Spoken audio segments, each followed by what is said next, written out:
যারা কথায় কথায় জামাত শিবির দেখলেই বলেন পাকিস্তানের বাচ্চা, রাজাকারের বাচ্চা, আমি আপনাদেরকেই বলছি এই কথাটা বলার আগে অন্তত 100 বার চিন্তা করে বলবেন।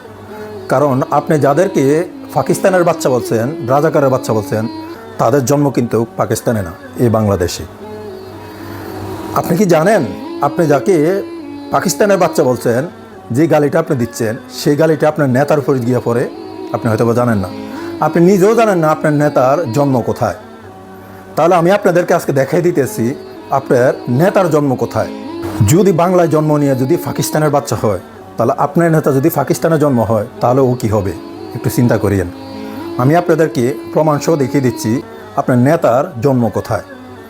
আমি আজকে এআই ইন্টেলিজেন্ট, আপনারা সবাই জানেন, এআইকে আমি প্রশ্ন করলাম আপনার নেতার জন্ম তারিখ কোথায়, জন্ম কোন জায়গায়। বিশ্বাস হয় না? তাহলে আপনাকে আমি দেখাই দিচ্ছি প্রমাণসহ। দেখেন, ভালো করে দেখেন।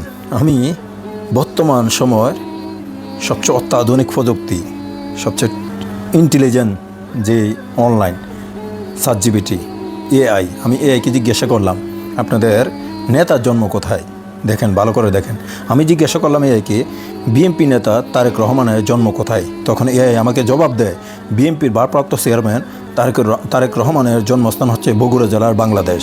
তিনি 1967 সালে 20 নভেম্বর বগুড়া জন্মগ্রহণ করেন।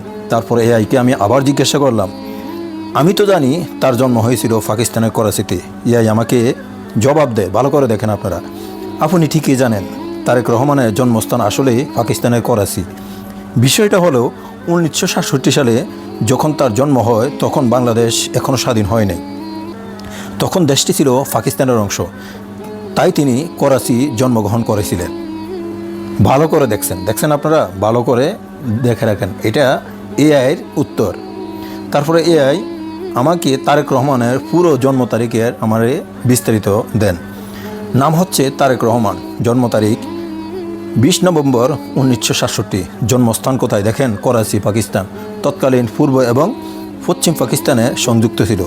পিতার নাম জিয়াউর রহমান, বাংলাদেশের সাবেক রাষ্ট্রপতি, মুক্তিযোদ্ধা, স্বাধীনতার ঘোষক হিসাবে পরিচিত। মাতা বেগম খালেদা জিয়া, বাংলাদেশের সাবেক প্রধানমন্ত্রী।